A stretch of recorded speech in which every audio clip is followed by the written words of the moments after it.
تاجدار مدینہ کو جب یہ جملے جب تاجدار مدینہ کے سنے تو حضرت حسان بن ثابت نے عرض کیا کہ یا رسول اللہ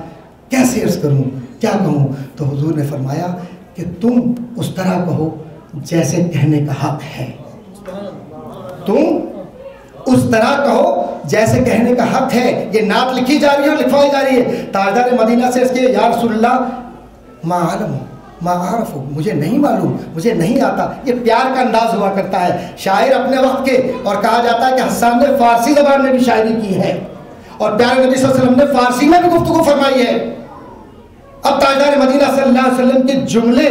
جو ہیں وہ تاریخ کا حصہ ہیں، اور طبری نے بھی نقل کیا، ابن اسیر نے بھی نقل کیا، کامل نے بھی نقل کیا، مصنف نے بھی نقل کیا، سارے حوالے دے رہا ہوں، جہاں جا کر دیکھ لیجیے آپ کتاب کو کھول کر، ہر جگہ اور کہیں نہیں ملتے تو یہ خاکسار حاضر ہے، بتلاتا ہے۔ حضور نے فرمایا کہ تم اگر مجھ سے محبت کر کے مجھے تصور میں رکھ کر نعت لکھو گے میری تعریف میں، تو میں تمہیں گواہی دیتا ہوں کہ کل قیامت کے دن تم ان لوگوں کے ساتھ اٹھو گے کہ جن کے ساتھ مصطفیٰ کا حشر ہوگا۔ فرمایا کہ کون؟ کہا اپنے اہل بیت کے ساتھ تم کو لے کر جاؤں گا،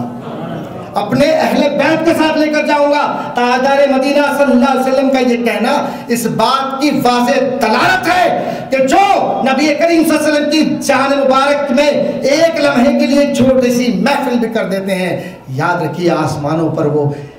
حسان بن ثابت کے ساتھ ہو کر جبریل کی تائید کا حصہ بن کر عرش پر اپنی عزتوں کو منوا لیتے ہیں۔ آخری روایت بیان کرتے ہوئے کچھ باتیں تھوڑی سی کہتا چلوں گا کیونکہ وقت بہت کم ہے، لیکن جی چاہتا ہے کہ تھوڑی سی کچھ باتیں کہہ لوں کہ تاجدار مدینہ علیہ تحت و ثنا کی بارگاہ میں حضرت ابوبکر صدیق رضی اللہ تعالیٰ عنہ حاضر ہوئے، کہنے لگے یا رسول اللہ آپ کا حق کیا ہے؟ سرکار مدینہ نے فرمایا کہ تیرے ماں باپ سے زیادہ۔ حضرت عثمان نے عرض کیا کہ یا رسول اللہ یہ بتلائیے کہ میرا حق اپنے گھرانے پر کتنا؟ کہا کہ تیرا حق تیرے گھرانے پر جتنا بھی ہو، لیکن یاد رکھ کہ اللہ کے حق کے بعد سب سے بڑا حق میرا ہے جو تجھ پر اور ساری امت اسلامیہ پر ہے،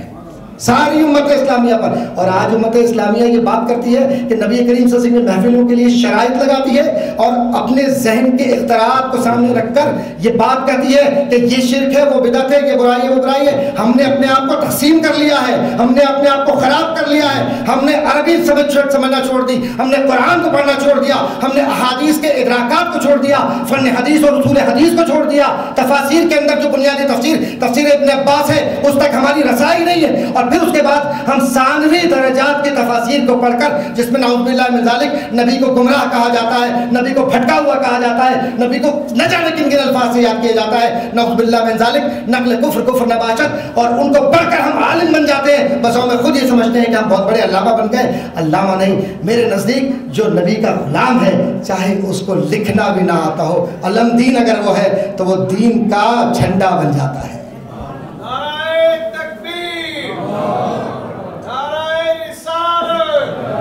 بس آخری چند جملے چند جملے اور آپ کی نظر اس کے بعد گفتگو مکمل۔ ویمن ڈے کی بات ہو رہی ہے، عورتوں کا دن، اسلام سے بڑھ کر عورت کے لیے کون بات کہے گا؟ پیارے نبی تاجدار مدینہ نے فرمایا کہ یہ ڈرو عورتوں کے حقوق سے، اور حضور کریم صلی اللہ علیہ وسلم نے گفتگو کرتے ہوئے یہ بتلایا کہ جو عورت کی عزت نہیں کر سکتا